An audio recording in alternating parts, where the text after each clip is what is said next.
Assalamualaikum warahmatullahi wabarakatuh. Bismillah, alhamdulillah, wassalatu wassalamu ala rasulillah wa ala alihi wa sahbihi wa mawala wa la hawla wa la quwwata illa billah. Rabbi syrah li sadri wa yassir li amri wa halul uqdatam min lisani yafqahu qawli, amma ba'd. Teman-temanku sekalian, alhamdulillah dalam kesempatan kali ini kita bisa bertemu kembali dalam channel Syamsuri Abdul Qahar. Semoga kita semua, termasuk diri saya dan kalian semua, semoga selalu diberikan kemantapannya iman, Islam, dan semoga diberikan ihsan dan dalam keadaan sihah wa afiyah fi taatillah wa rasulihi sallallahu alaihi wasallam. Amin amin amin ya rabbal alamin. Teman-temanku sekalian, dalam kesempatan kali ini ada sebuah pertanyaan mengenai tentang najis atau najasa, najis. Ada pertanyaan, bagaimana cara menyucikan najis di lantai, misalkan di masjid atau di musola, di langgar atau di rumah? Apakah harus diguyur dengan air begitu saja atau bagaimana agar benar-benar yang namanya lantai itu benar-benar suci dan bisa untuk digunakan sholat kembali? Pertanyaannya adalah demikian.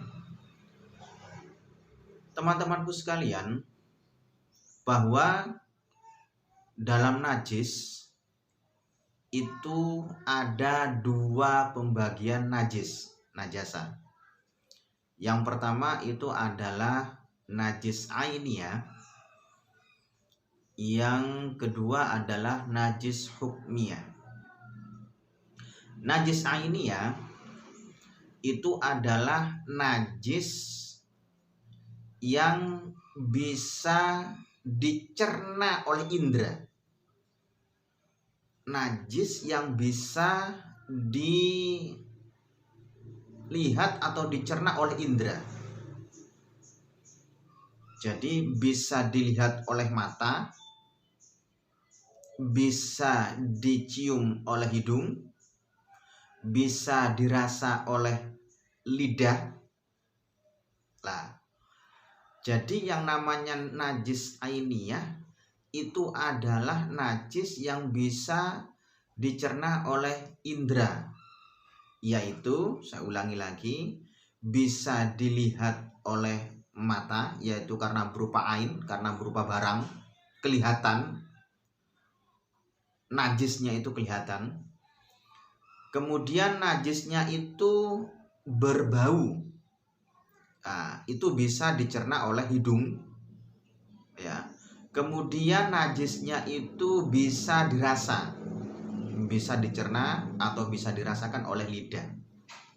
Lah, makanya kan dalam fikih itu dikatakan launun, warna, yaitu bisa dilihat oleh mata, warna, entah warnanya hitam, entah warnanya coklat, entah warnanya merah, yang jelas bisa dicerna oleh indera, ya, mata, warna. Launun,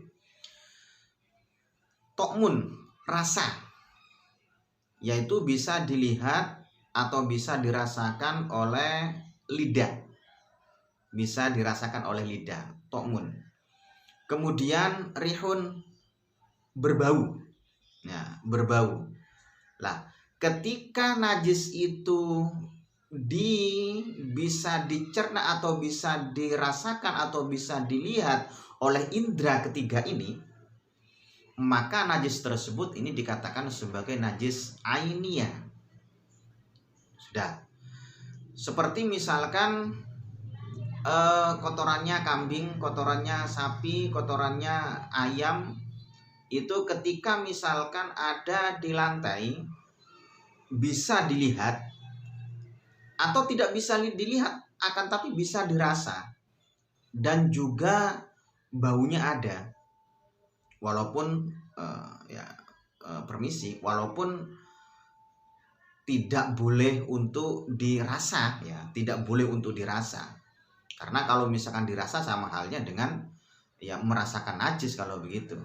Cuman kita bisa untuk mengira-ngirakan gitu saja, untuk bisa mengira-ngirakan saja bahwa najis tersebut itu adalah belum hilang sama sekali, ya belum hilang sama sekali. Kalau misalkan masih ada salah satu daripada 3 kriteria itu masih dikatakan najis ainiyah, ya. Warnanya nggak ada, akan tetapi rasa dan baunya masih ada, maka itu masih dikatakan ainiyah, ya. Atau warna dan baunya sudah tidak ada, akan tapi ketika kita itu merasakan, dirasa, itu masih ada rasa tai ayam misalkan. Ini ketika kita itu rasa dari zon kita, maka itu masih dikatakan sebagai ainiyah, gitu. Maka itu masih dikatakan sebagai najis ainiyah. Artinya yang jelas najis ainiyah itu ya najis yang memang benar-benar kelihatan atau dirasa atau dibau. Ya, itu. Lah, kemudian najis hukmiyah. Ya. Najis hukmiyah ini najis yang ainnya itu tidak ada. Ainnya, bentuknya itu sudah tidak ada. Baik launun, rihun, dan tokmun, baik itu warna, bau, atau rasa, itu sudah tidak ada. Ya. Tapi secara hukum dia itu najis, gitu. Secara hukum dia itu hukumnya najis. Ya. Maka itu dikatakan sebagai najis hukmiyah. Apakah tidak najis? Ya tetap najis. Bagaimana kalau misalkan dibuat sholat? Ya tetap tidak sah. Karena hukumnya hukum najis, walaupun ainnya, ya bentuknya itu tidak ada.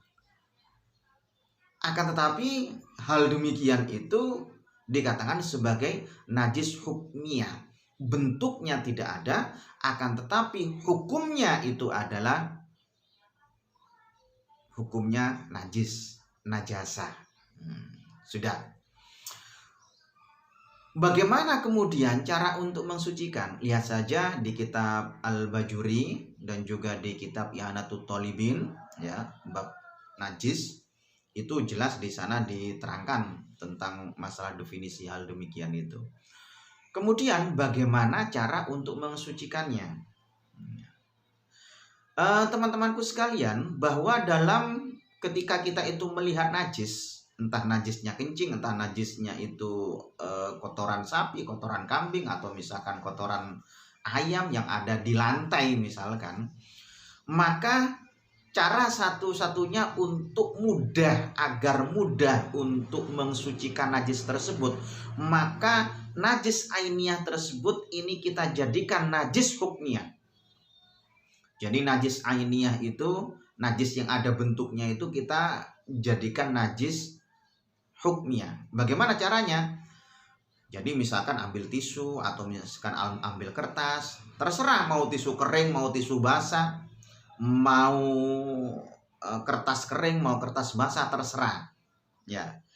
Yang jelas ketika kita itu mengusap atau misalkan menghilangkan kotoran itu, maka tisu atau kertas, ya baik basah atau kering itu sudah najis, maka dibuang di tempat sampah. Dibersihkan lagi dengan tisu atau dengan kertas atau dengan apapun, ya dibuang lagi ke tempat sampah. Kemudian sisa yang ada di tisu atau kertas itu, maka itu dikatakan najis lah ya. Dan itu ya jelas najis ainiyah karena bentuknya jelas gitu. Nah, terus begitu sampai ketiga bentuk itu hilang. Ya, jadi sampai ketika bentuk itu hilang. Jadi misalkan ada kencingnya anak kecil, ya kencingnya anak kecil yang sudah melebihi dari umur 2 tahun lah. Karena ini pembahasannya adalah najis mutawassithah, bukan najis mukhaffafah. Lah, maka harus dibersihkan dulu. Entah dibersihkan itu dengan menggunakan bahan yang kering atau dengan menggunakan bahan yang basah, terserah.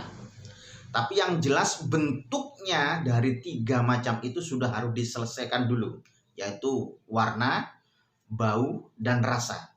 Harus diselesaikan dulu. Kalau misalkan tidak, maka itu tetap dikatakan najis ainiyah, dan tidak boleh ketika membersihkan najis itu langsung terus kemudian digambior gitu. Ya, digambior itu apa ya bahasa Indonesianya? Ya, langsung disiram dengan menggunakan timba, biur gitu. Maka najis semua kalau gitu.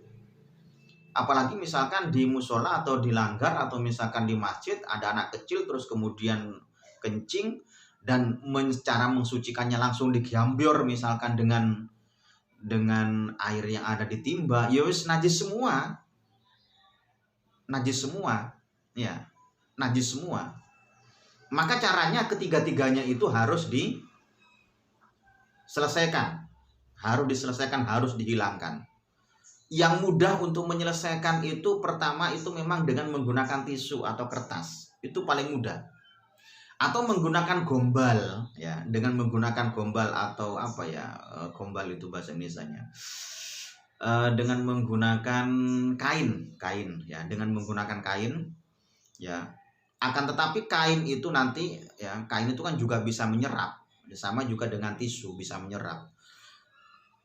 Akan tetapi sampai warna, bau, dan rasa, 3 warna, 3 bentuk ya, itu harus hilang semua.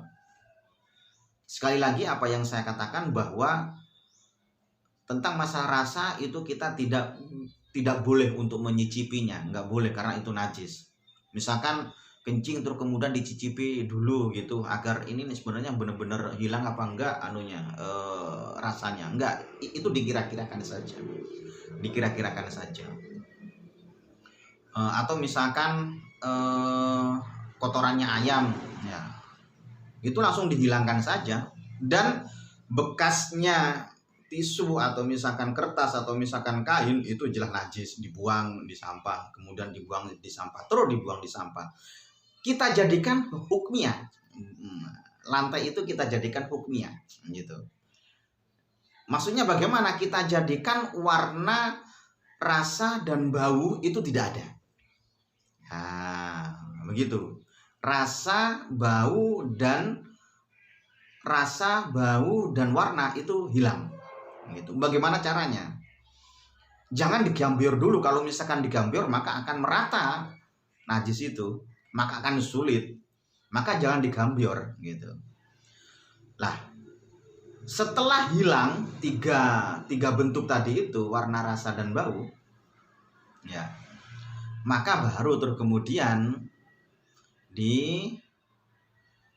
disiram dengan air sedikit saja. Nah, disiram dengan air sedikit saja. Pokoknya di tempat lingkaran itu sudah terkena air. Misalkan cuman air gelas mineral misalkan, ya, air gelas mineral. Misalkan cuman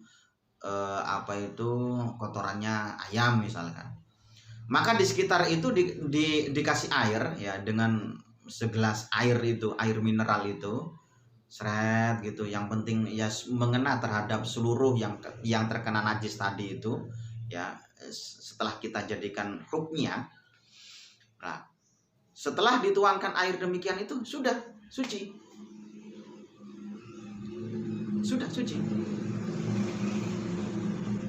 Nah, karena apa? Karena memang alat untuk membersihkan najis itu ya air, gitu. Kalau istinja itu dengan menggunakan juga bisa dengan menggunakan batu atau barang yang keras yang sama dengan batu. Itu saja. Syafi'iyah, ini Syafi'iyah ya, Syafi'iyah bukan mazhab yang lain, Syafi'iyah. Jadi harus demikian.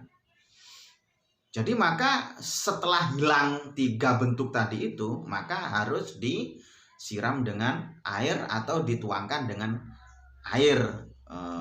Entah misalkan cuman air 1 gelas katakanlah, atau gelas air mineral atau 2 gelas katakanlah misalkan terlalu melebar, ya dituangkan saja seluruhnya itu setelah dijadikan najis hukmiyah gitu. Sudah selesai. Setelah itu sudah, itu suci sudah. Boleh dijadikan sholat, ditempati sholat, sah dan suci dan tidak najis. Dan boleh untuk dijadikan sholat atau misalkan yang lainnya, atau misalkan dibuat tiduran tidak najis, ya tidak najis sudah. Selesai. Sudah tidak najis karena sudah dituangkan air tadi itu. Ya, insya Allah ya, semoga bermanfaat. Demikian saja dari kami. Silakan komentar yang baik-baik saja, atau misalkan masukan-masukan yang baik untuk menambah semangat terhadap dakwah Islamiyah. Semoga bermanfaat dan juga semoga memuaskan terhadap orang yang bertanya. Kami akhiri, wallahul muwaffiq ila aqwamit thoriq. Wassalamualaikum warahmatullahi wabarakatuh.